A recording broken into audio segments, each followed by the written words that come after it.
খেলার খবর English premier football. শেষ মুহূর্তে গোল হজম করে এভারটনের বিপক্ষে জয় ধরে রাখতে পারেনি লিভারপুল। বুধবার এভারটনের মাঠে গুডিসন পার্কে 2-2 ড্রয়ে শেষ হয় দুই দলের সর্বশেষ মার্সিসাইড ডার্বি। এই ড্রয়ে 7 পয়েন্টে ব্যবধান শীর্ষস্থান ধরে রাখল লিভারপুল। চলতি মৌসুমের শেষে দীর্ঘদিনের আঙিনা গুডিসন পার্ক ছেড়ে যাবে এভারটন। ইংলিশ ফুটবলে অনেকে ইতিহাসের সাক্ষী এই মাঠে বুধবার প্রিমিয়ার লিগের ম্যাচে মুখোমুখি হয় এভারটন ও লিভারপুল।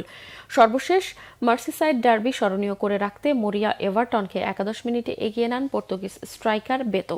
অবশ্য এভারটনের হাসি 5 মিনিটের মধ্যে থামিয়ে দেন লিভারপুলের অ্যালেক্সিস ম্যাক অ্যালিস্টার। ডান দিক থেকে মোহাম্মদ সালার ক্রসে লাফিয়ে হেডে সমতায় টানেন আর্জেন্টাইন মিডফিল্ডার। প্রথমার্ধের বাকি সময়ে ম্যাচ জমিয়ে রাখতে পারা লিভারপুলকে দ্বিতীয়ার্ধে চেপে ধরে এভারটন।